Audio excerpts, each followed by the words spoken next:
Ayan guys, kamusta? So, tapos na yung work ko. Nandito na ako, bumaba na ako. Ayan, lalakad na guys. So, eto, ayan. May nakita ako si nanay. May dingdang pot holder. So, bili tayo guys.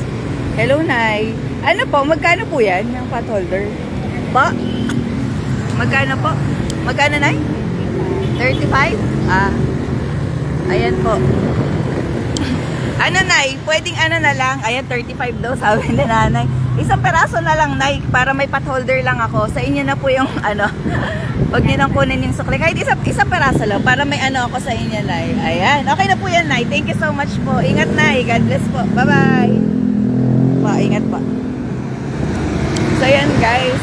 Nagtitinda si nanay. So, ayun, 35 pesos daw. Ilang peraso yun? Mga 5 pieces. Pero isang peraso na lang kinuha ko.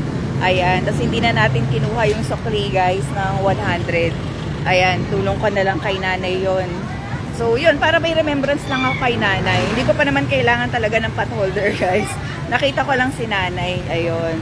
Parang na-miss ko lang yung nanay ko din, 'di ba? Basta pag nakakita ko ng matatanda, gano'n, medyo maano sa puso ko 'yun, guys. So 'yun.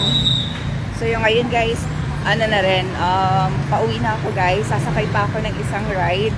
So, 'yun, guys. Ingat po kayo. Happy Thursday. Ayan. Sorry, guys, yung itsura ko medyo na-stress ako. Galing ako sa work, ganyan. So, bye guys. Ingat po kayong lahat. Medyo madilim din dito, guys. Uulan na. Ingat po. Hello kay Rafi Perez. Ayan. Thank you. Ingat ka din. Bye-bye. Salamat sa mga nanonood. Bye.